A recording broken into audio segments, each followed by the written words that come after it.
which are being built from the scratch actually right now in the world. Yeah, I will go through that.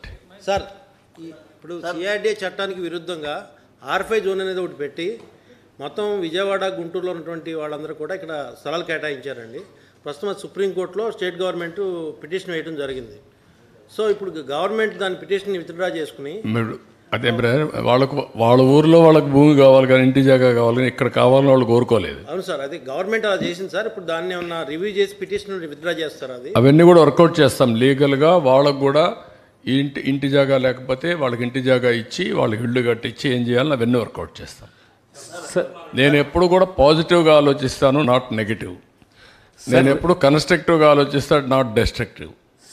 వాళ్ళు కూడా ఇక్కడికి ఇచ్చిన వాళ్ళు కూడా నష్టం ఉంటే వాళ్ళకి ఇచ్చిన వాళ్ళు జనైన్ అయితే అక్కడనే ఇంటి జాగా ఇచ్చి ఇల్లు కట్టించి వాళ్ళు సెటిల్ చేస్తాం.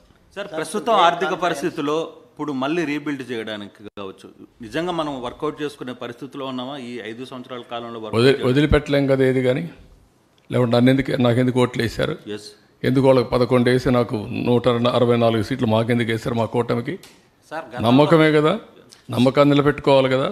కష్టాలు ఉన్నాయి, నష్టాలు ఉన్నాయి, ఇబ్బందులు ఉన్నాయి, but I have to fight. నేను ఈ కష్టాలు నష్టాలు మీ ద్వారా ప్రజలకు కూడా ఎప్పటికప్పుడు తెలియజేయాలి. నేను ఇప్పుడు that is my duty. Sir, to regain confidence of investors మనకి ఏదైనా ఒక స్ట్రక్చర్ అయినా కంప్లీట్ చేయడానికి is there any possibility to make it a role model? No, it is a continuous process.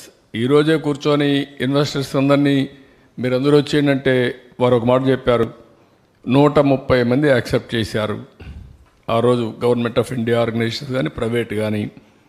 అందులో ఒక 4-5 వచ్చాయి, ఇంకా కొన్ని రాలేదు. మిగిలినటి వాళ్ళందరినీ సౌండ్ చేస్తాం, ఎవరితో రాకపోతే కన్విన్స్ చేస్తాం. ఆ రోజు కూడా పాలసీ మీరు పెట్టుకుని చూస్తే top 10 universities in the country I want invite. Top 10 ఎట్లా ర్యాంకింగ్ నువ్వు నేను డిసైడ్ చేసేది కాదు. దేశంలో first top 10 ranking various organisations ranking చేస్తాయి. వాళ్ళలో ఒక 10 top 10 international schools, top 10 hospitals, schools, ఇట్లా బెస్ట్ పీపుల్ అందరినీ తీసుకురావాలనుకున్నాం. ఇప్పుడు వాళ్ళందరినీ మళ్ళీ అప్రోచ్ అవుతాం. టాప్ 10 రాకపోతే టాప్ 15కి వెళ్తాం. కానీ 1 by 1 how to build will bring. Sir, ఏవైతే నిర్మాణ సంస్థలు మధ్యలో వదిలిపెట్టారు సార్, వాళ్ళకి బకాయిలు ఉన్నాయా? ఆ బకాయి చెల్లిస్తే వాళ్ళు విల్లింగ్ ఉన్నారా రావటానికి మరలా, లేకపోతే మార్చాలి? రెండు ఉన్నాయి, ప్రాబ్లమ్స్ ఉన్నాయి. వాళ్ళకి బకాయిలు ఉన్నాయి, వాళ్ళకి బకాయిలు చెల్లించాలి. ఖజానా ఖాళీగా ఉంది, ఇక్కడ సమస్యలు ఉన్నాయి. దాన్ని బ్యాలెన్స్ చేయాలి. అదే మాదిరిగా ఈరోజు ఎంత భయంకరం అంటే ఈ రూమ్లో కూర్చొని రివ్యూలు చేస్తున్నా. కొన్ని డిపార్ట్మెంట్ మాత్రం అత్యవసరంగా చేశాను. నెక్స్ట్ వీక్ నుంచి ఫుల్ ప్లెడ్జ్లో తీసుకుంటున్నా. నేను 4వ ముఖ్యమంత్రి. నెవర్ ఐ హ్యావ్ ఈ టైప్ ఆఫ్ లెగసీ నేను ఎప్పుడు చూడాల. అంటే ఫస్ట్ టైం వచ్చినప్పుడు ఆఫీసులు రివ్యూ చేశాను, ఫుల్ కాన్ఫిడెన్స్, జోష్, ముందుకు తీసుకుపోయా. అప్పుడు ఇబ్బందులు ఉన్నాయి. 2వసారి వచ్చాను, ఈ పరిస్థితి నాకు లేదు, నేనే ఉన్నాను. 3వసారి వచ్చాను, అప్పుడు కొన్ని ప్రాబ్లమ్స్ ఉన్నా, కొత్త రాష్ట్రం, సవాళ్ళ ఛాలెంజెస్, పరిగెత్తే యంత్రాంగం. ఇప్పుడు వచ్చిన తర్వాత యంత్రాంగం డల్ అయిపోయారు, అలవాట్లు మారిపోయినాయి, వ్యవస్థ మొత్తం డిస్ట్రాయ్ అయిపోయింది, సిస్టమ్స్ అన్నీ కొలాప్స్ అయిపోయినాయి. మేము వదిలిపెట్టిపోయింది. ఇప్పుడు ఉదాహరణకు ఈరోజు మేము చూస్తే మొత్తం రాష్ట్రంలో మున్సిపాలిటీలో మస్కిటోస్ ఉండే స్పాట్స్ ఎన్ని ఉంటాయి అని మేము రీసెర్చ్ చేసి ఐడెంటిఫై చేసి బ్లాక్ స్పాట్స్ ఆ రోజు 20,000 ఉన్నాయని ఐడెంటిఫై చేశాం. ఆ 20,000 ఎవ్రీ ఇయర్ 3 నెలలకు ఒకసారి 15, 10, 5, 4 అట్లా అయ్యి 0కి రావాలని అప్పట్లోనే డ్రోన్స్ పెట్టి మస్కిటో ఎక్కడుందో ఐడెంటిఫై చేసి అవన్నీ ఇంకొక డ్రోన్ పంపించి అక్కడే స్ప్రే చేయాలని పెట్టాం. ఇప్పుడు ఏమీ లేవు. చెత్త తీసేవాళ్ళు లేరు, చెత్త వేసేవాళ్ళు ఉన్నారు. సార్, రాజధాని అభివృద్ధికి వాలంటీర్గా సపోర్ట్ చేయడానికి వచ్చే వాళ్ళు ఉన్నారు. అట్లాంటి వాళ్ళని అందరినీ తీసుకుంటాం. ఇప్పుడు కొంతమంది నిన్న కూడా వచ్చారు, 1 లక్ష రూపాయలు ఇస్తున్నారు, కొంతమంది 10 లక్షలు ఇస్తున్నారు. ఆ స్ఫూర్తి ఉంది, కానీ వాళ్ళు పూర్తిగా వాళ్ళ సహకారం తీసుకుంటూనే మనం అంచెలంచెలుగా ముందుకు పోవాలి. విల్ మూవ్ ఫార్వర్డ్ విత్ అంటే దానికి ఏమైనా స్పెషల్ లైన్ తీసుకుంటారంటే ఏదన్నా లైన్ ఏమి లేదు, ఆకాశమే హద్దు. నువ్వు ఒక ఆలోచన ఇస్తే దాన్ని కూడా అమలు చేస్తా, ఒక ఆయన ఆలోచిస్తే అది కూడా అమలు చేస్తా. నా మనస్తత్వం అదే. ఒక్క విషయం మీరందరూ ఒకటి గుర్తుపెట్టుకోవాలి, నాకు ఫిక్స్డ్ ఐడియాలజీ కానీ రిజర్వేషన్స్ ఉండవు. నా ఆలోచన ఒకటే, నేను చేసే ప్రతి ఒక్క పని నా ప్రజలకు లాభం జరగాలి. అది ఏ పనినా కావచ్చు. రోజు రోజుకు వాళ్ళ జీవన ప్రమాణాలు పెరగాలి. పేదవాడికి అండగా ఉండాలి. పేదవాడికి అండగా ఉండాలంటే సంపద సృష్టించాలి. మళ్ళీ వాళ్ళని ఏ విధంగా చేయాలనో మనం మీరు చూశారు, కష్టాలు ఉన్నాయి. 4,408 కోట్ల రూపాయలు పెన్షన్స్ ఇచ్చాం. ఇవ్వడం కాదు, రాగద్వేష కొంతమంది అన్నారు ఇందులో వైఎస్ఆర్ కాంగ్రెస్ పార్టీ కావాలని ఇచ్చుకున్నారన్నారు. కాదు, ఫస్ట్ అందరికి ఇవ్వండి, అనర్హులు ఉంటే తర్వాత చూసుకుంటాం, కానీ కక్ష విధానం ఎక్కడా ఉండడానికి వీల్లేదన్నాం, ఇచ్చాం. ఆ విధంగా ఏది చేసినా కూడా ప్రజాహితం కోసమే పనిచేస్తాం తప్ప ఇంకోటి కాదు. In course of time you are going to witness.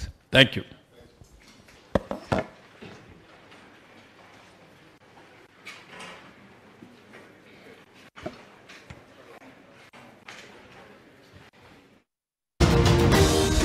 Breaking news చూస్తున్నారు. ఆంధ్రప్రదేశ్ రాజధానిపై సీఎం చంద్రబాబు శ్వేతపత్రం రిలీజ్ చేయబోతున్నారు. మరి కాసేపట్లో గత 5 ఏళ్లలో అమరావతికి జరిగిన నష్టంపై ఆయన వివరించబోతున్నారు. విజువల్స్ మీరు చూస్తున్నారు.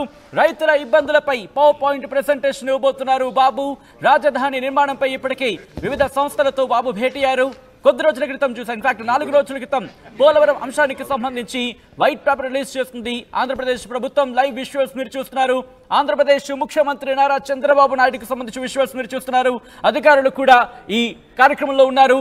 మరి కాసేపట్లో అమరావతిపై శ్వేతపత్రం రిలీజ్ చేయబోతోంది ఆంధ్రప్రదేశ్ ప్రభుత్వం. దానికి సంబంధించిన విజువల్స్ మీరు చూస్తున్నారు. ఆంధ్రప్రదేశ్ రాజధానిపై ముఖ్యమంత్రి చంద్రబాబు శ్వేతపత్రం రిలీజ్ చేయబోతున్నారు. పవర్ పాయింట్ ప్రెజెంటేషన్ కి సంబంధించి ఏర్పాట్లు చేశారు ఇప్పటికీ అధికారులు. మీడియా ప్రతినిధులు కూడా అక్కడికి చేరుకున్నారు. విజువల్స్ మీరు చూస్తున్నారు. మరి కాసేపట్లో ఆయన పవర్ పాయింట్ ప్రెజెంటేషన్ ఇవ్వబోతున్నారు. గత 5 ఏళ్లలో అమరావతికి జరిగిన నష్టంపై వివరణ ఇవ్వబోతున్నారు ఆయన. దీంతో పాటు రైతుల ఇబ్బందులపై కూడా పవర్ పాయింట్ ప్రెజెంటేషన్ ఇవ్వబోతున్నారు. రాజధాని నిర్మాణంపై ఇప్పటికీ వివిధ సంస్థలతో బాబు భేటీ అయ్యారు. నెక్స్ట్ ఏం చేయబోతున్నారు, అమరావతికి సంబంధించి నిర్మాణ విషయంలో ఎటువంటి కార్యాచరణకు వెళ్ళబోతున్నారు, గతంలో ఏం జరిగింది, గతంలో తమ హయాంలో ఏం జరిగిందన్న అంశానికి సంబంధించి వాటిని గత ప్రభుత్వ హయాంలో ఏం జరిగింది వీటికి సంబంధించి బేరేజ్ వేస్తూ వాటిని కంపేర్ చేస్తూ పవర్ పాయింట్ ప్రెజెంటేషన్ ఇవ్వబోతున్నాడు. చంద్రబాబు రెడీ అయ్యారు. ఎస్, ఆ పవర్ పాయింట్ ప్రెజెంటేషన్ అలాగే శ్వేతపత్ర విడుదలకు సంబంధించి ఆ కార్యక్రమాన్ని చూద్దాం. ప్రభుత్వం ఇవ్వదలుచుకుంటే 7 వైట్ పేపర్స్లో ఆ సిరీస్లో ఇది రెండోది. ముఖ్యంగా అమరావతి, ఒక అమరావతి ప్రాజెక్ట్, దాని ఇంపార్టెన్స్ ఏంటి, అదేవిధంగా ఈరోజు ఆ ప్రాజెక్ట్ని ఏ విధంగా నిర్వీర్యం చేశారు, ఏ విధంగా విధ్వంసం చేశారో నేను అన్నీ చెప్పిన తర్వాత మళ్ళీ ఒకసారి ఎక్స్ప్లెయిన్ చేస్తాను. మొట్టమొదటిసారిగా మీరు ఒకసారి చూస్తే నెక్స్ట్, దీనికంటే ముందు లండన్లో ఉన్న అమరావతి పెవిలియన్ దగ్గరలో ఉన్నాము. ఇన్ఫ్యాక్ట్ దగ్గరలో కాదు, ఇప్పుడు మనం అమరావతి పెవిలియన్ బ్రిటిష్ మ్యూజియంలో భాగమైనటువంటి అమరావతి పెవిలియన్లోకి మనం ఎంటర్ అవుతున్నాము. సో యూ కెన్ సీ అత్యద్భుతమైనటువంటి అమరావతి శిల్ప సంపద మీరు చూడొచ్చు. మీరు కుడివైపున కన్నా చూసినట్లయితే అమరావతి సంబంధించిన ఆనాడు స్తూపానికి సంబంధించినటువంటి రిలిక్స్ ఏవైతే ఉన్నాయో అవన్నీ కూడా ఇక్కడ ప్రిజర్వ్ చేయడం జరిగింది. అదృష్టవశాత్తు ఎంతో చరిత్ర కలిగినటువంటి ఈ అమరావతి